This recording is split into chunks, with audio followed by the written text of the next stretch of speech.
Hare Krishna, devotees, please accept my humble obeisances. All glories to Sri Prabhupada. So we'll start with brief prayers and we'll continue.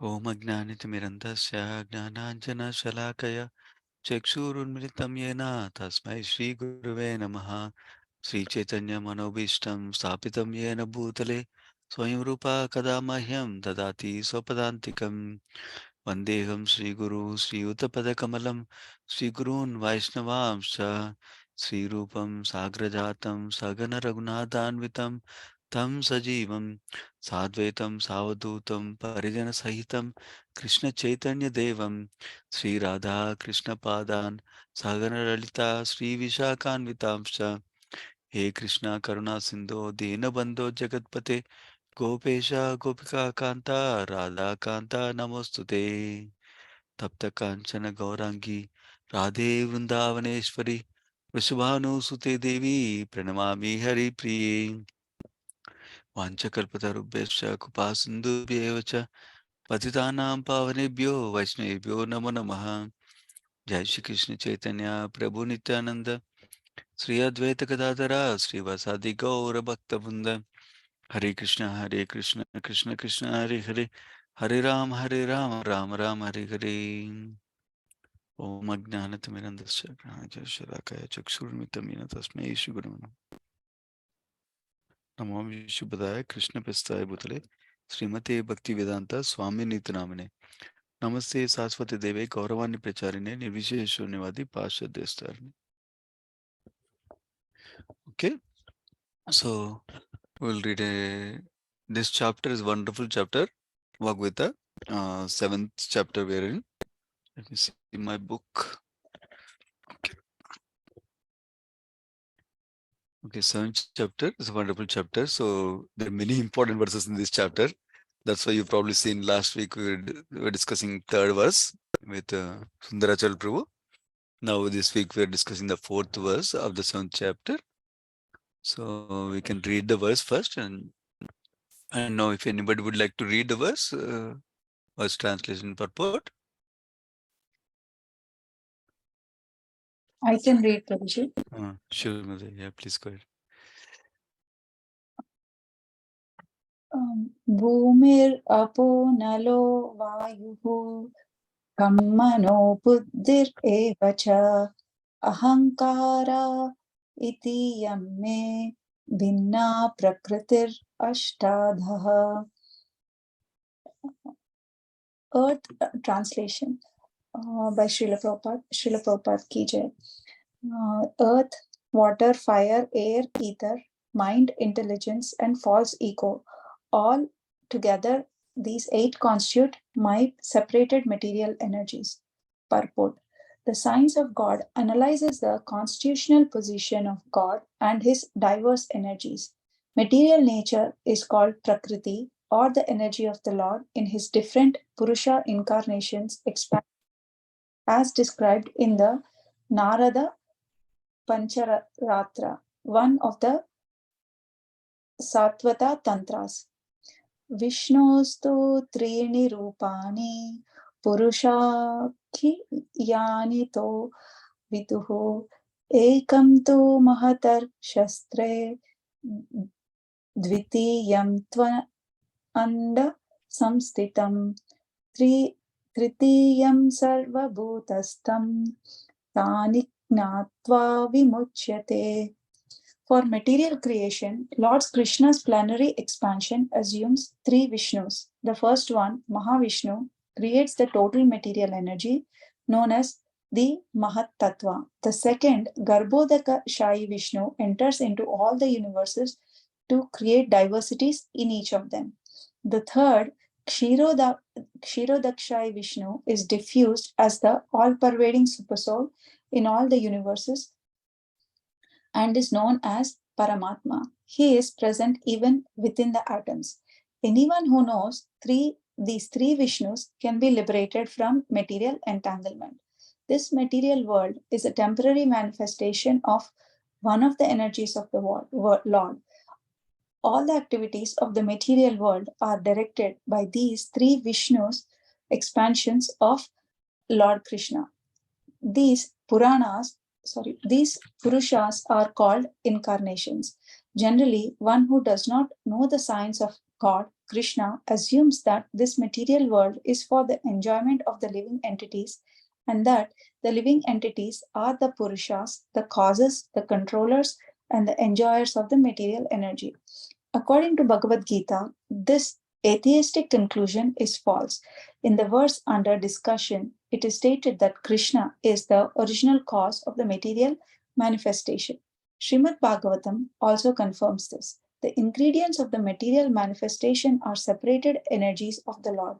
Even the Brahma Jyoti, which is the ultimate goal of the impersonalists, is a spiritual energy manifested in the spiritual sky. There are no spiritual diversities in the Brahma Jyoti as there are in the Vaikuntha Lokas. And the impersonalist accepts this Brahma Jyoti as the ultimate eternal goal. The Paramatma in manifestation is also a temporary, all pervasive aspect of the Kshirodakshai Vishnu. The Paramatma manifestation is not eternal in the spiritual world. Therefore, the factual absolute truth is the supreme personality of Godhead Krishna. He is the complete energetic person and he possesses different separated and internal energies. In the material energy, the principal manifestations are eight, as above mentioned. Out of these, the first five manifestations, namely earth, water, fire, air, and sky, are called the five gigantic creations or the gross creations within which the five sense objects are included. They are the manifestations of physical sound, touch, form, taste, and smell. Material science comprises these 10 items and nothing more. But the other three items, namely mind, intelligence, and false ego, are neglected by the materialists. Philosophers who deal with mental activities are also not perfect in knowledge because they do not know the ultimate source, Krishna. The false ego, I am, and it is mine, which constitute the basic principle of material existence, includes 10 sense organs for material activities.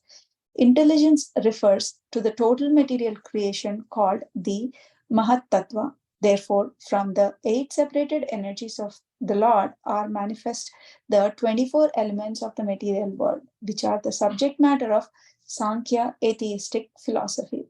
They are originally offshoots from Krishna's energies and are separated from him. But atheistic Sankhya philosophers with poor fund of knowledge do not know Krishna as a cause of all causes. The subject matter for discussion in the Sankhya philosophy is only the manifestation of the external energy of Krishna as it is described in the Bhagavad Gita. Hare Krishna. Thank you, Prabhuji.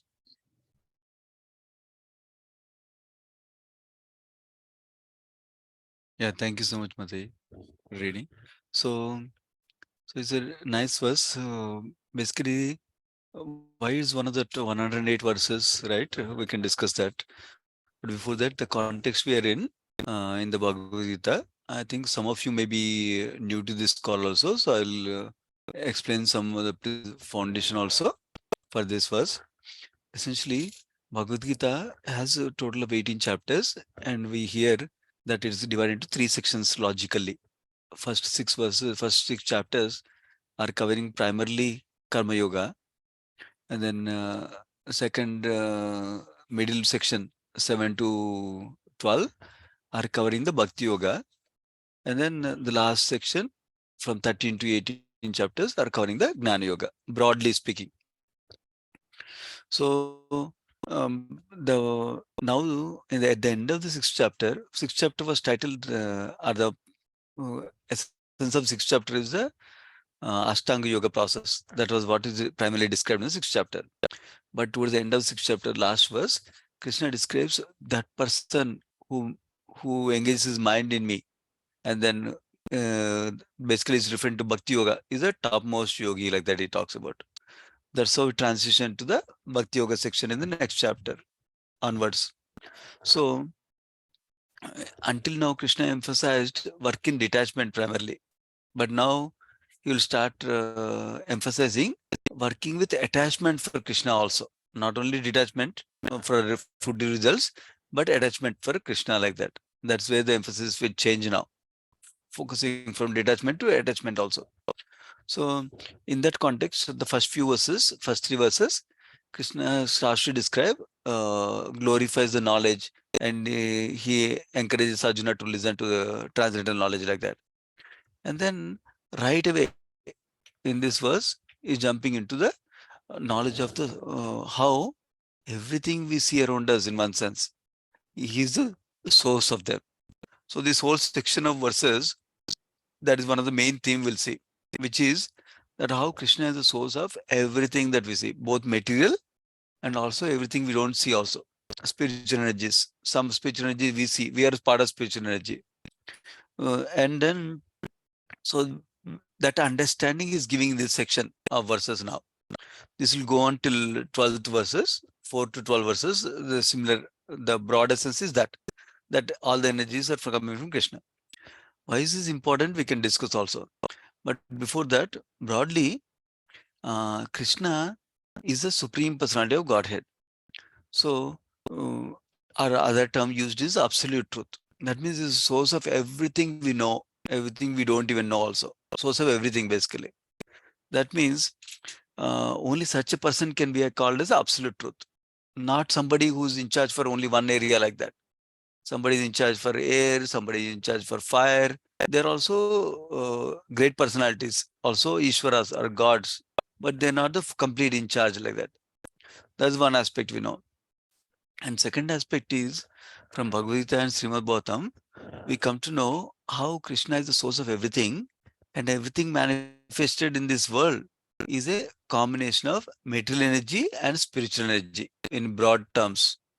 Sometimes these are classified into three different energies, but for this discussion, we'll keep it as two energies. That's so the focus of this section is material energy and spiritual energy. So many of you might have heard that the material world we are in is made from material energy, and we belong to spiritual energy as spirit souls. Number one.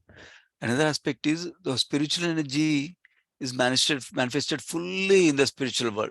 That means everything is spiritual there, in Krishna Loka or in Vaikunta, like that, in generic terms, like that. So that is one aspect we know. So now, uh, Jiva Goswami, one of the acharyas in Sampradaya, he essentially stresses on the foundational aspect, which is, unless we accept that Krishna is the Supreme Lord and Krishna has inconceivable energies, we cannot understand Krishna, try to understand Krishna even little bit, he says. Why? Because when we start to analyze, Krishna is maybe like me, but little bit more powerful than me, then we'll think, how come Krishna is able to do that? How come Krishna can do that? It's all mythology, like that. In fact, that is why scriptures, including the personal pastimes of the Lord, are not discussed unless there is some faith in the devotees in the assembly. Otherwise, the discussion is limited to the greatness of Krishna more than the sweetness of Krishna, sweetness aspect of Krishna. So here, this section of Bhagavad Gita is giving us the glimpse of the greatness of Krishna, the vastness of Krishna. So that's why he's talking about, now let's go to this particular verse. So earth, we know these are the five elements, material elements that are originally created. Earth, water, fire, air, and ether. Prabhupada is writing in the purport how these are called as the gross material elements, like that. And then the three subtle elements, mind, intelligence, and false ego. Many of us also must have heard that how we as a spirit soul live in two bodies all the time currently in the material world. One is a subtle body, that's a covering on the soul, made of mind, intelligence, and false ego, not in the physical sense, but in the sense of they're the interacting layer to interact with the gross matter beyond the subtle aspects. And then that is called the subtle covering. And then the gross covering, this body that we have, is made up of these five material elements: earth, water, fire, air, and ether, like that. These are the five elements that are there in the body. In fact, only because of these elements, the body is functioning. different things are happening. For example, only because of the air movement happens, only because of fire digestion happens. Water is essential for our living. We can live even without food for some time, but without water it's very hard. And then the space element, that's why everything is connected in the everywhere the space, that is the ether element. So the five gross elements and then three subtle elements like this, total eight. All these eight constitute my separated material energies, is saying. So Krishna. So one aspect we discussed, that everything we see around us is coming from Krishna. In that sense, it's an energy from Krishna. That is very clear. But then what is this aspect of separated material energies? Sri Prabhupada gives wonderful examples to explain this point for us in many of the classes. Separated, one example he gives is that how milk from a cow. So milk is coming from the cow. We take the milk from cow, and then that milk is representing cow, in the sense that milk is the energy of the cow only. Sometimes Prabhupada used to say that milk is like a transformation of the blood of the cow, but in a non-violent way we are getting the energy from the cow like that. So the milk is coming from the cow, but when, let us say, I milk the cow here in Pennsylvania, we're getting our milk from Gita farm. So let us say we'll milk the cow in Pennsylvania and bring the milk to our area in Maryland. So now the milk is here. Milk is the energy of cow, but the cow is not along with the milk here. So that's one example Prabhupada gives to indicate. So this is the energy of Krishna, but it's separated from cow now, right now, like that. That's one example he gives. Another example he gives is about his own audio recording, where Prabhupada used to record audio. Prabhupada used to translate these books that we are reading purport from. He used to uh, record it in the dictaphone by dictating in the dictaphone, and it records button like that. So then later on, devotees used to hear that recording and type it out so that way it gets published like that. So he used to say that voice Prabhupada recording, when somebody hears it, let us say the recording tape Prabhupada sends it to disciple who's meant to type the content. So then at that time, along with the recorder, Prabhupada is not there personally, but Prabhupada's voice is there. So in one sense, it's Prabhupada only. That means the energy of Prabhupada only, the voice. But in a sense, Prabhupada is not personally there because Prabhupada is separately there in some other place. So in that sense, it's a separated energy like that. Prabhupada gives example. Actually, one time somebody was challenging Prabhupada. Challengingly he asked the question to Prabhupada, it seems. Then he was explaining the difference of separate energy. He was giving a gross example how you are beautiful, but your stool is not beautiful, like that. He gives example. Why did he say that? Actually, there's a philosophical concept around it also. The question was around how everything is coming from Krishna, way saying. Then Krishna is all good. Then how come all bad things are coming like this? In material world, we see so many bad things happening like that. In that context, he was explaining it seems that in that context, two principles are coming. One is what is coming out of the body is also a separated energy from us. Number one. Number two, just because we are beautiful, the water comes out of the body doesn't need to be beautiful. Like that is another principle Prabhupada explaining it seems. So similarly, when God is all good, then how come bad things are coming? That is basically based on our free will. Based on our free will, that we did so many activity in the past, based on our desires and activities, we're meant to enjoy for some time and suffer for some time based on our past activity like that. So, but everything is sources Krishna only like that. That's another point. So basically, separated energy means the energies belong to Krishna, but they still have a separate existence from Krishna also, like that. That is the reason between separate energy. We heard discuss the example of milk from a cow and also the audio recording example, right? So,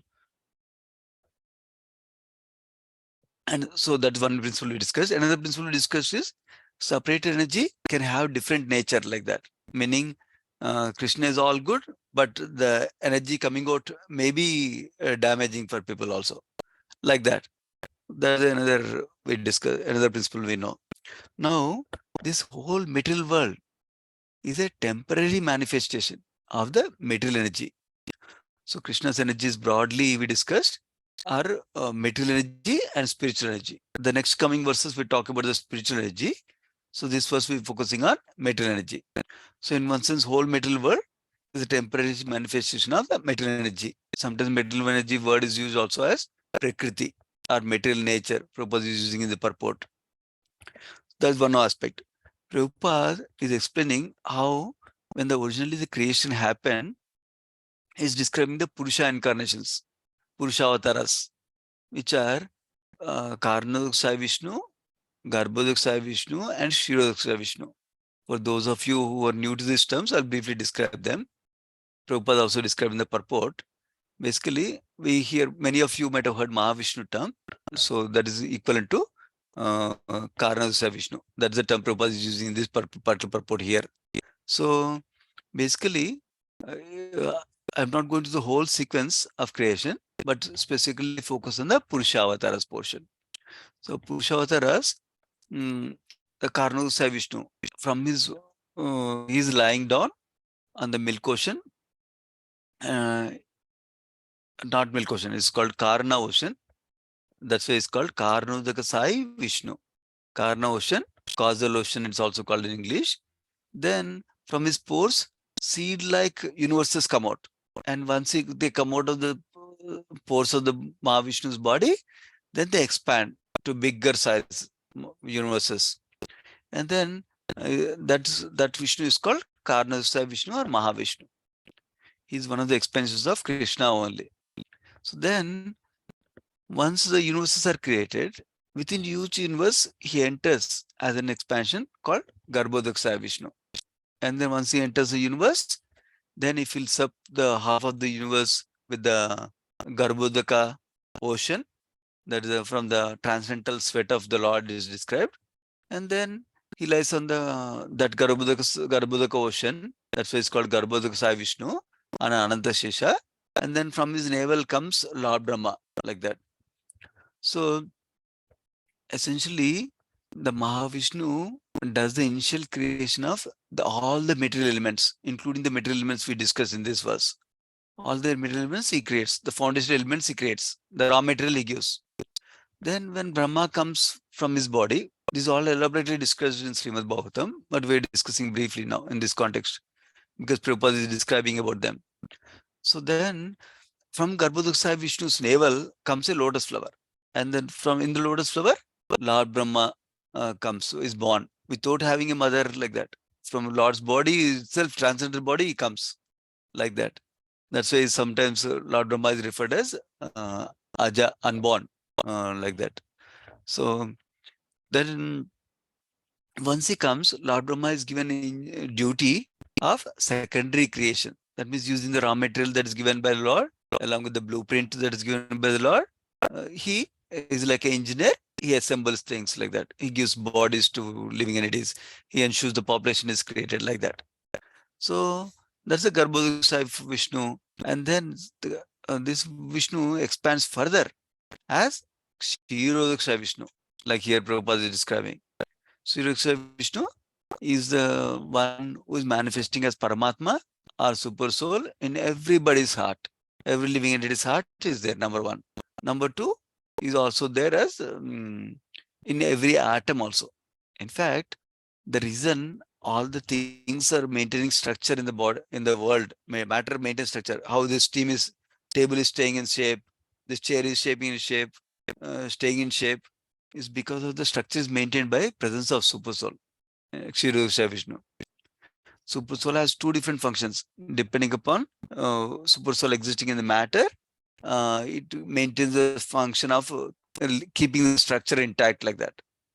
So whereas Super Soul living in the living being, function is to uh, like sanction based on the desires and based on what we deserve like that. That's the Super Soul function. And also Super Soul functions to guide us depending upon when we look towards him. That means when we are looking towards going towards him, like the Super Soul also guides us like that. So that's the other function as Kshirodaksha Vishnu. There's the three Purusha avatars Prabhupada is describing in the purport also. And then Let me open my book because I had underlined some things. Let me go through them. Yeah, we discussed the material world is a temporary manifestation. Yeah, and then Prabhupada talks about how even the Brahmadhyoti is also, which is the goal of impersonal is also spiritual energy manifested in the spiritual sky, he says. That means everything is a energy of Krishna like that. That's the point Prabhupada is making. And then later in purport he talks about Paramatma manifestation is also a temporary, all-pervasive aspect of Shirosha Vishnu. Why is it calling temporary? Because Paramatma manifestation is not there in spiritual world. It's only there in material world. That Prabhupada writes in the sentence. It says Paramatma manifestation. Let me go to the sentence.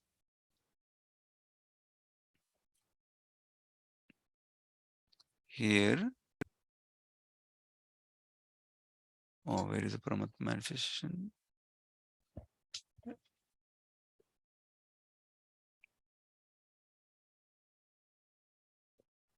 Let me search for it. I'm in the right chapter. I'm in the right chapter only. Yeah. Paramatma. Yeah. He talks about here. Yeah. Here is talking. The Paramatma manifestation is not eternal in the spiritual world. So his function is only in the material world. That's why he's saying temporary manifestation of Paramatma like that. And then, but then he introduces the term absolute truth, factual absolute truth. That is the supreme personality of Godhead, who is a personal form, who is the Bhagavan feature of the Lord. That is another way is referred in scriptures. So he is a complete person, and he has different separated and internal energies both like that. So those separated, those spiritual energies are described in the next coming verses. This verse is focusing on the material energy like that. So Krishna is a complete person. And the two other aspects Srimad Bhagavatam defines us that this Paramatma feature and this Brahmajyoti feature are nothing but two more aspects of original Bhagwan, Supreme Lord. Is described. There are three features of Supreme Lord: Sat, Chit, and Ananda. Sat feature is the Brahmajyoti feature, and Chit feature is the Paramatma feature, and then Ananda feature is realized in Bhagwan, like that. So Bhagwan relation is the highest. That means God is a person. That's the point Prabhupada commonly makes. Now, going to the last section of this purport, Prabhupada focus our attention on the ahankara or false ego. False ego is the I am and it is mine consciousness. In fact, false ego has two aspects to it. If you go back to the verse, false ego is a subtle material element is described. That means it's an object, it's a material element, number one. Number two, it's also a concept. How is it a concept? Because this false ego object makes us think that we are this body, though we are really not this body. We are a spirit soul, servant of Krishna. So that's the two other ways false ego can be understood as. So common example given is like Prabhupada commonly loves to give the example of a driver and a car. If a driver is sitting in the car, then the driver is a spirit.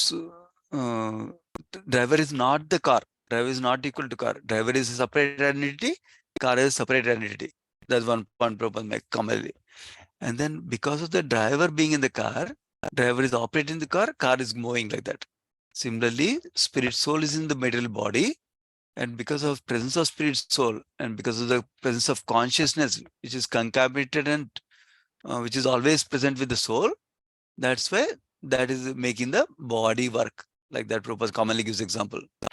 But sometimes when somebody is overly attached to the car, they act as if like they're the car. A small thing happens to car, they feel, oh my God, I feel so painful like that.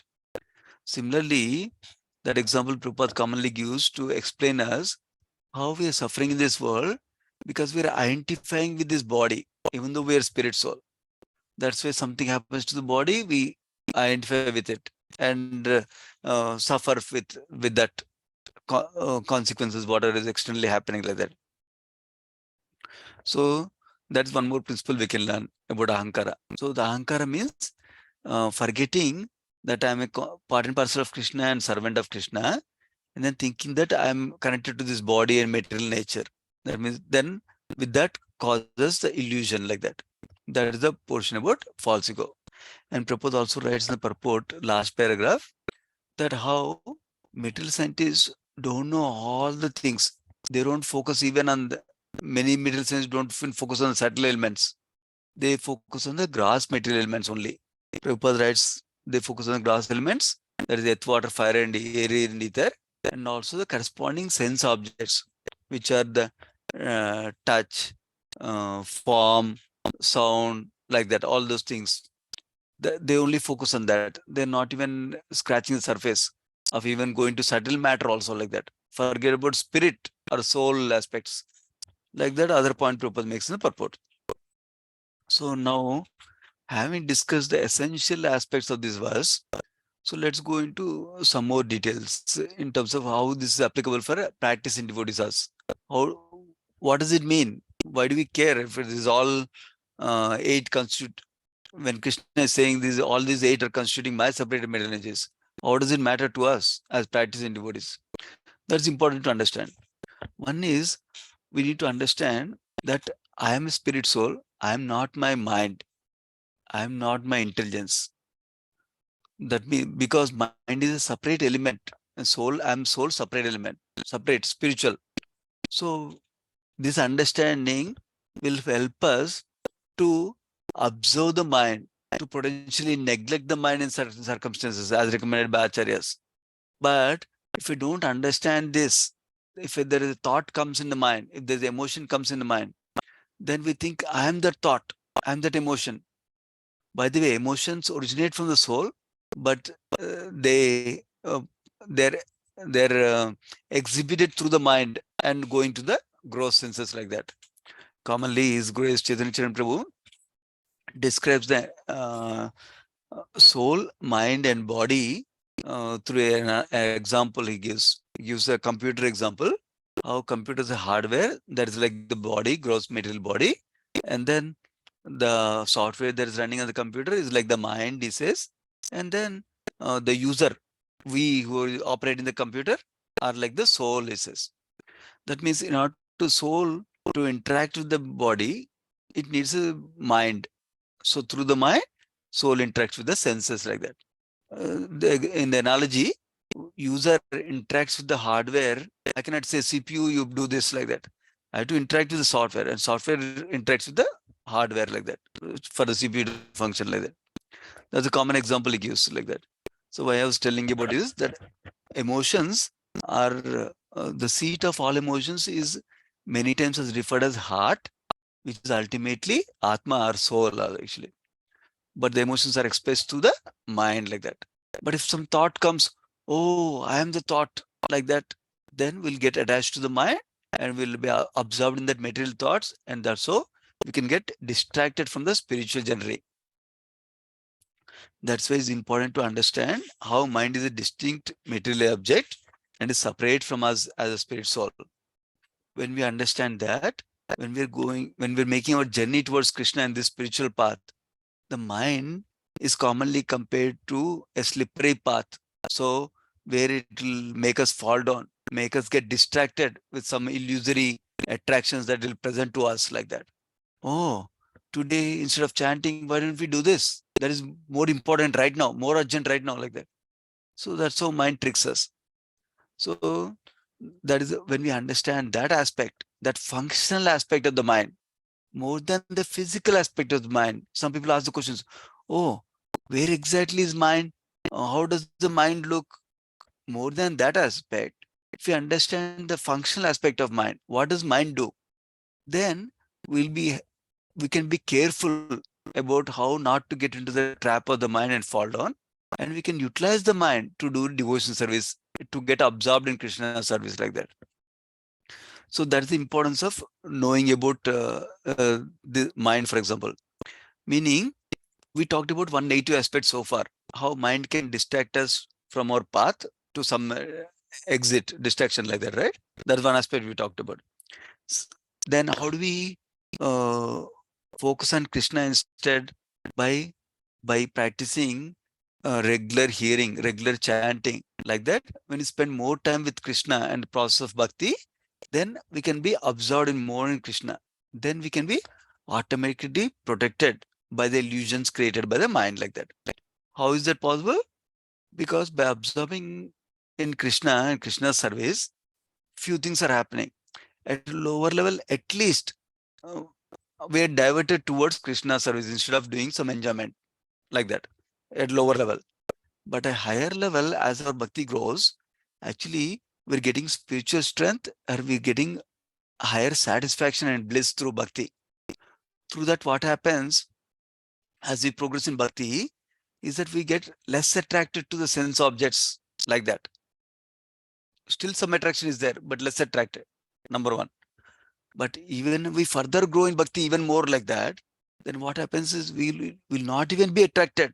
We'll actually, uh, the sense attraction feels unappealing for us. That is the benefit of absorbing our mind and intelligence in Krishna service like that.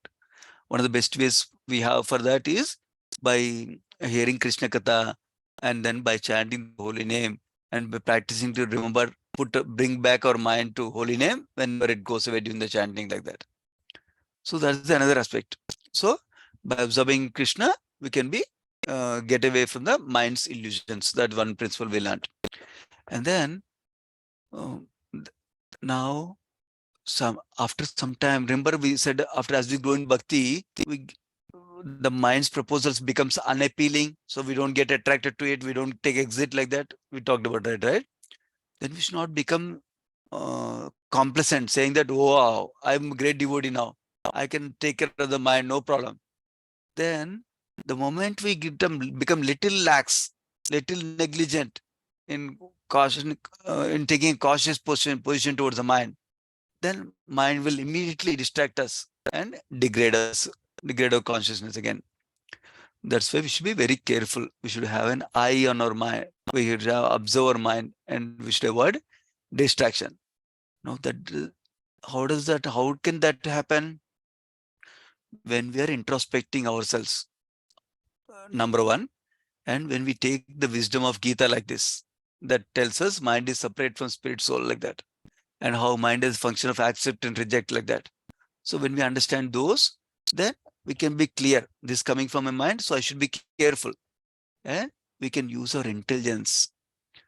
Prabhupada, Krishna talks about this in Bhagavad also, how we should develop spiritual intelligence, how we should develop fixed intelligence. Through that spiritual intelligence, we can conquer the mind. Yesterday, what is his name? Keshav was also talking about this in summarizing the third chapter of Bhagavad. How there's a hierarchy, how dull matter, and then senses are higher than that, mind is higher than that, intelligence is higher than that, soul is higher than that. This is the natural hierarchy. So we should exercise the natural hierarchy by cultivating absorption in Krishna, by utilizing intelligence in hearing Krishna Katha and reading scriptures and understanding scriptures, contemplating on scriptures, and then by utilizing the mind in focusing on Krishna. One of the primary method we have is in Bhakti Yoga is to chant the holy name. Through that, our intelligence can direct the mind. When mind proposes, oh, let's go to this distraction, intelligence will say, that is not favorable for Krishna consciousness. Let me not do that. Let me go do this one. That's favorable to Krishna consciousness. Like that, intelligence can direct the mind, and mind can direct the senses like that. That's the other aspect we can know. Now, when we understand that mind can distract us, that should not discourage us, and that should not be feeling always in paranoia. That means, oh my God, because of my mind, I'll get distracted, I will fall down. We should not be in that paranoia. Instead, we should engage in the positive aspects of Krishna consciousness, of hearing and chanting, remembering Krishna all the time like that. So we should be cautious, but not get into the paranoia related to the mind like that. That way, we can cultivate the positive aspects of the mind. And actually, when we cultivate spiritual sadhana by chanting and hearing regularly, actually it strengthen our intelligence, and also it will increase our sattva guna also. And then that way, it is easier to control our mind. distracted mind currently, like that. That's another aspect we can learn from Bhagavad Gita around these verses. And then when we understand that we are not this body, then we understand false ego is a material element that is making me think that I'm body. How does it manifest in us? We give importance, more and more importance, value to take care of the body only. We don't care about spirit soul. But when we understand that is just my false ego acting like that, placing the body as the highest platform importance, then we can make the spirit soul as the highest platform, highest importance. Those that are beneficial to spirit soul is a higher value compared to those beneficial for a body. But still we utilize the body to do devotion service. So we take care of body also nicely, but understanding not at the cost of spirit soul. So those are few thoughts on this verse, what Krishna is describing and how we can utilize these things in our practice of sadhana. Of course, the ultimate practice that will come in the next few verses and also in Srimad Bhagavatam is that when we understand that everything we are made of, our body is made of, and material world is made up is made from coming from Krishna, we utilize everything in Krishna's service. That is the best way of purifying them also. That is another important principle we learn in Bhagavad Gita and Srimad Bhagavatam also. I'll pause there to see if anybody has any comments or questions on what we discussed so far today. Please let me know. Yeah. Hare Krishna. Let me stop sharing so we can see. I can see who is there. And any comments or questions?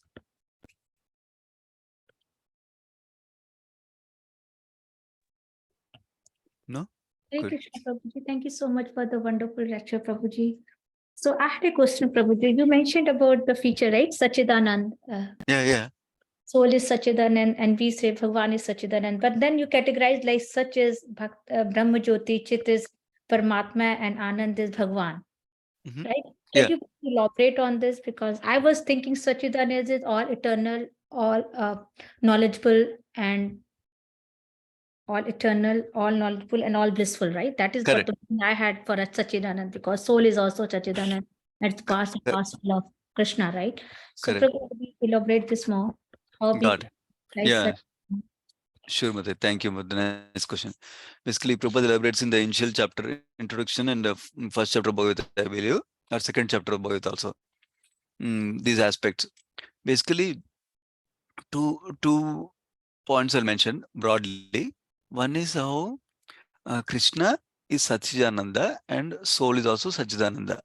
That aspect is easy to understand. One is that, like Shalin Mati already described, Sat feature. That means eternality feature. That is why we as souls, we hanker to be always living. We don't want to die anytime soon. That is such feature. Then, because we're already always eternal, we will not die, right? Only body dies. Then Chit feature means we are full of knowledge. What kind of knowledge? Knowledge means we are in knowledge. We all have the knowledge that we are spirit, soul, part and parcel of Krishna, like that. But currently, that is covered because of conditioning for so many years, like that, so many lifetimes potentially, like that. So the knowledge, that is why, because we are have that natural knowledge inside as soul, we're hankering for curiosity. Oh, what happened to them? What happened to there? What happened in India today? What happened to these people? What happened to my friends? Like that, we're always curious to know different things. Actually, that's why Vedanta Sutra also talks about Atato Brahma Jignasa. That curiosity we should engage in inquiring towards spiritual. What is our position? Who is Krishna? What is his relation with Krishna, Jiva, and material nature, like that? That's the knowledge feature of the soul and Krishna. And then Ananda, that's a blissful feature. That means we are eternally meant to be happy and blissful. Blissful is more than happy. We're eternally meant to be blissful. So that is a positive happiness beyond not having any problems. So sometimes when you ask somebody, how are you? They say, no worries, no problems, like that. That is a neutral state. Happiness is a higher positive state, like that. So those are the three features of the soul and Krishna. That is one way of explanation given.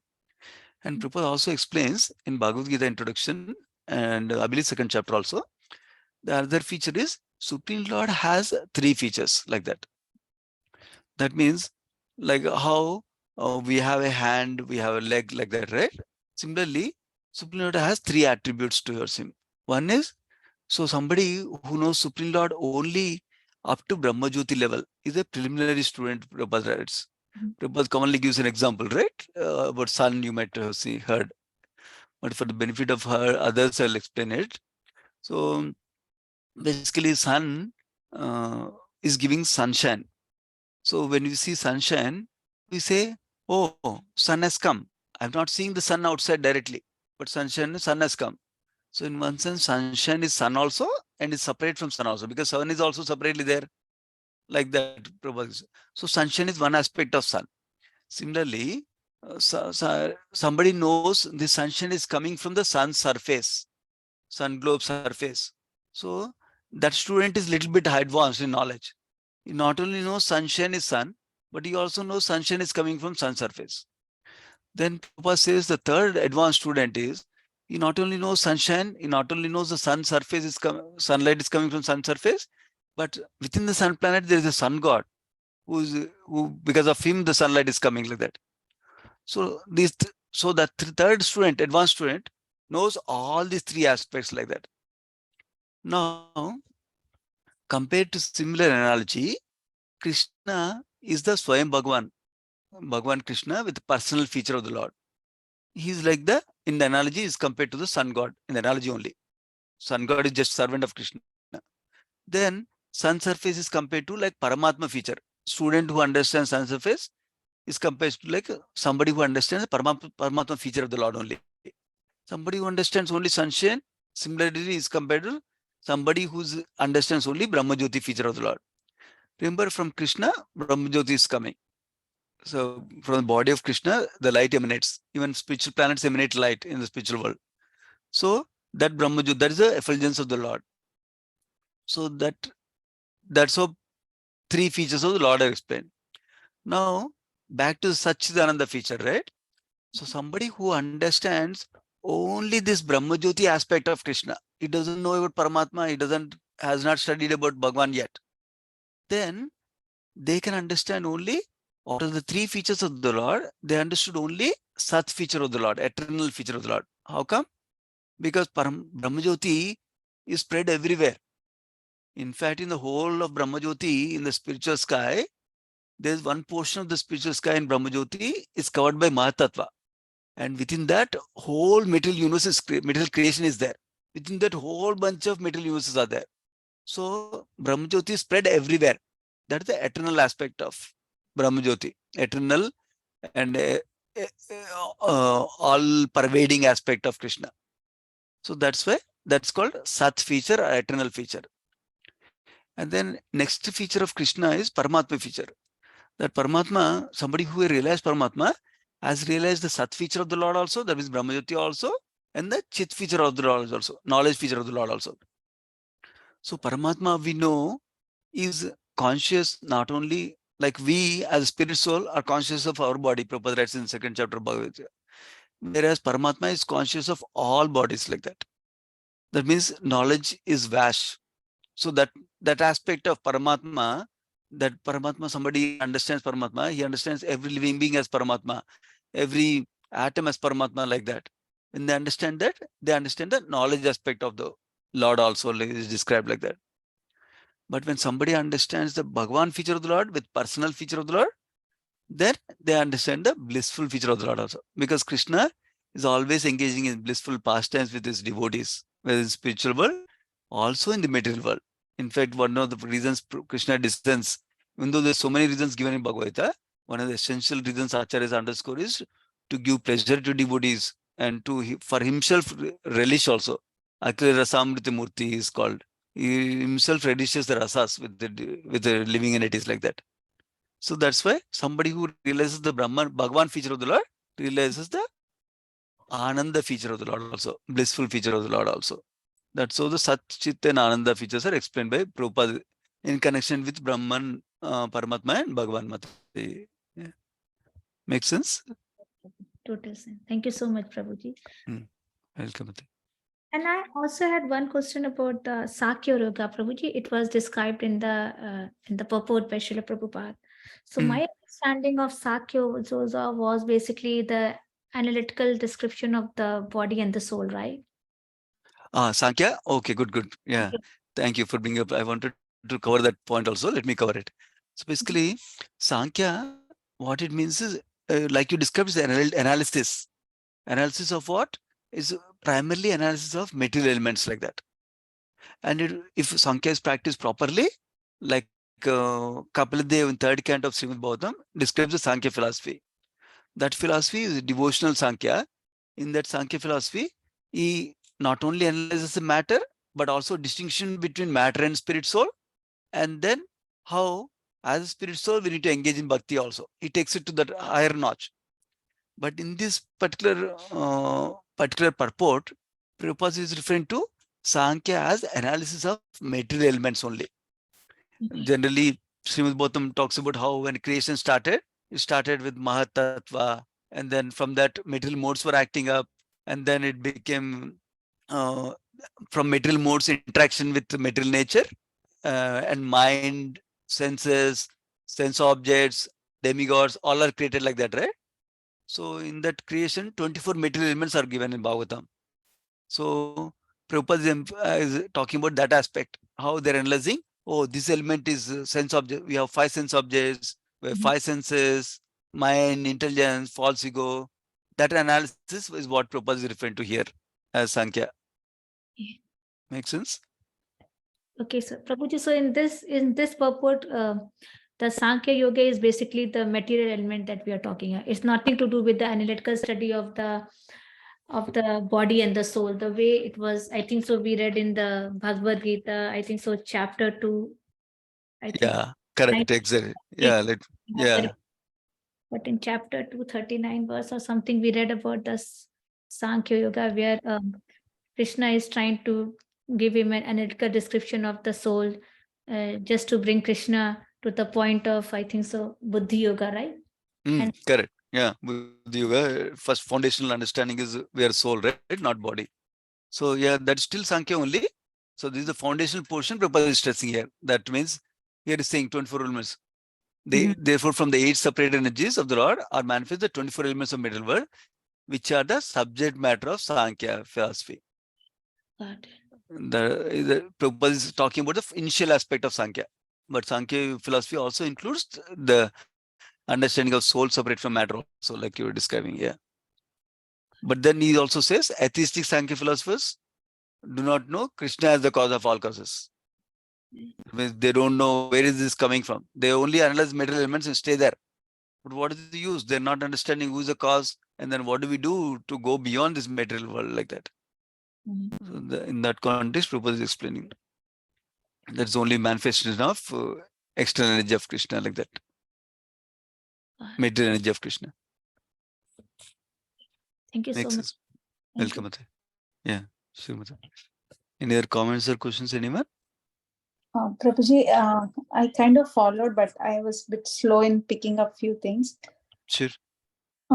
So you used in the beginning, in the actual lecture, you said like used 3 descriptions for Sat, Chit, and Ananda.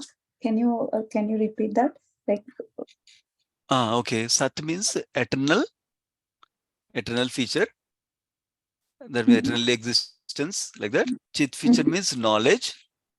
Uh-huh. And then Ananda means blissful, like that. Is that what you're referring to? Yes. Yeah. Okay. Yeah, sure, Mate. Okay. And then so like and then you also referred these 3 with Brahma Jyoti, Paramatma, and Brahman feature. Is that what I have? Brahmajyoti, Paramatma, and Bhagwan. Bhagavan. Okay. And then Absolute truth. Brahman, you mentioned Brahman feature. Is that also as Bhagavan, or is that Brahma Jyoti? Brahman means Brahmajyoti, yeah. Oh, okay. In this context, yeah. Okay, got it. So then they say like some people who even in Bhagavatam, like Kashyapa Muni, he focuses on Brahma Jyoti, right, Prabhuji? Correct. Okay, so are they also considered devotees or Vaishnavas, or? Good question. Actually, they're also transcendentalist, Prabhupada writes in the Bhagavad Gita introduction also. There are 2 types of transcendentalist, eternally, he says, law for a long time, impersonalist and personalist, like that. So those are called impersonalist, Brahmavadis usually, if they're doing properly. So they're not Vaishnavas because they don't have a personal conception of the Lord. They only have the Brahmajyoti relation only.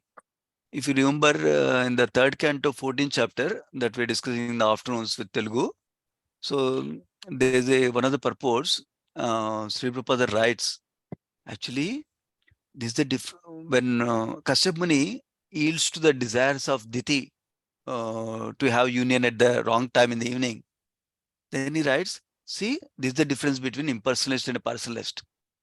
Personalist, as Haridas Thakur, can control agitation of senses because they have positive attachment with Krishna, whereas impersonalists are not able to do like that. In that context, Prabhupada is referring to Kashyap Muni as not a Vaishnava in that context. Make sense, Madhi? Yes. Okay. So anyone who is focusing on like the not the physical form, but like the effulgence, then they all fall under impersonalists. Correct. Yeah. Exactly. Okay, and they are not called as Vaishnavas. Vaishnavas means who believe in the personal form of the Lord, like Vishnu or Krishna, like that. Personal form of the Lord and worship the personal form of the Lord. Got it. Okay. And then like all the Putana or whoever got liberated, who had that like negative they are not devotees, but they got liberated, like Putana or Hiranyakashipu. They all merge into Brahmajyoti. That's a good question. Actually, demons, when they're killed by Vishnu or other forms of the Lord, not Krishna, they only maximum can go up to Brahmajyoti. Whereas Krishna is a special prerogative. Krishna, when Krishna kills them, they can either go to Brahmajyoti, that's one option, but he can actually give residence in Vaikuntha Loka or Goloka Vrindavan also. For example, Putana, he gave the post of a nurse in Goloka Vrindavan directly. There's a special privilege when Krishna kills. That's why when prayers are offered to Supreme Lord, pure devotees glorify that whether you kill also is beneficial, punish also is beneficial, whether you give mercy also, favorable, positive mercy also is beneficial, like that. So like that makes sense, Mati? They go to either Brahmaloka or Goloka Vrindavan also they can go to. Yeah. Right. Yeah. Even Diti also, she prays that better her kids get killed by Krishna instead of cursed by Brahmana. Right? Exactly. May they never get to the wrath of Brahmanas, she says. Exactly. Yeah. Yeah. So, but then I heard like somewhere like someone who gets killed, but they go to Brahmajyoti, but not Goloka Vrindavan. Okay. Yeah. That's the default protocol is that. Yeah. Oh, okay. But Krishna gives exceptions. Like Putana is one exception, like that. Yeah. Right. Okay. And then false ego is like ego. We were mentioning the three elements, right? In that you mentioned ego. So is that also false ego, or is there is true and false ego? There are there two aspects. Yeah, ego are two things: real ego and false ego. False ego is considered the material element, so it's subtle element. So what is the difference between false ego and real ego? False ego we discussed already, right? That thinking that I'm this Yes. body, like that. Yeah. Real ego means situating our real position. That means not getting covered that I'm this body, but understanding that I'm servant of Krishna, I'm part and parcel of Krishna. Situated in that consciousness, that is a real ego. Okay. Yeah. Okay. Yeah. Thank you, Prabhuji. Welcome. Yeah, Hare Krishna. Any other comments or questions? Prabhuji, I just wanted to add on that impersonal thing, Prabhu. Sure. In the impersonalists, Prabhuji, not all are, I mean, maybe I have a wrong understanding that not all are the one who believe in the effulgence, right? Mayavadis are there also, and Brahmavadis are there. Mayavadis, they understand that Krishna has a form, but they don't want to accept it. They're always about the negligence. So they are people are like, that is why Prabhupada was totally against Mayavadis, because they had the understanding that Krishna is a personal form, but they always want to be in the denial mode. They were so much trapped in the Maya. But the Brahmavadis, they are ignorant people, like our four Kumaras, right? They did not know that there is something like a personal form of God. So when the moment they saw, they were at the door of the Vakuntloka, and the moment they had the first glimpse of Vishnu, they were enlightened, and then they totally forgot that there was a Brahma Jyoti or effulgence. Then they understood this. So Brahmavadis are like ignorant people. They're not Mayavadis, cunning and having understanding but refusing to take it. So that is what my understanding is, Prabhu. Very nice, Mother. Yeah, absolutely. The two categories in impersonalists, like you described, Brahmavadi and Mayavadi. Brahmavadis are non-envious, basically. That's the main way, Prabhupada characteristics. They don't have envy towards personal form of the Lord. Even if, like you were describing, many of them may not have personal knowledge of the personal form of the Lord, right? Some of them might have knowledge of personal form of the Lord, but still they not developed attraction for the personal form of the Lord yet. They still developed attraction for Brahma Jyoti only yet, as of now. But they don't have any envy towards the Supreme Lord personal form, basically. That is Brahmavadi. And Mayavadi, like you described, they understand personal feature of the Lord, but they have improper understanding of the personal feature of the Lord. They think, oh, Krishna is a great person, like you and me. He also has a material body. He also died like us. So they put him under the influence of the mode. That means they think he is also under the influence of Maya or material nature or modes of nature, like that. That's why they're called as Mayavadi. That means they think Krishna is in Maya, like that. Yes. Yeah. And they basically they equate Krishna with themselves, basically. Yeah. That's why it's very envious and offensive, like Prabhupada described. It makes sense. Thank you, Mazi, for clarification. Any other comments or questions? Just a small one. I think Sure. something they also have understanding of not considering Krishna the supreme personality, but they say even Krishna has come from the Brahma Jyoti. So they kind of Okay. keep their understanding as well. Oh, okay. Because they don't consider Krishna the supreme personality. So the Correct. only understanding is the Brahma Jyoti is everything. Mm. Everything comes from there. And that's how they cannot understand the relationship dynamics of the Lord. And I think the good example of Brahmavadi was Sukhdev Goswami. So that's one of the perfect example. Mm. Nice, Prabhu. Thank you for sharing that, Prabhu. Yeah, perfect. Any other comments or questions? Otherwise, we can end here today. Sri Bhagavad Gita ki jai, Sri Prabhupada ki jai. Let's offer obeisance to all the devotees of the Lord. Vancha kalpatarubhyascha kupasindubhyevacha patitanam pavanebhyo vaishnavebhyo namo namaha. Thank you, devotees. Hare Krishna. Thank you so much. Thank Prabhu. Shri Krishna.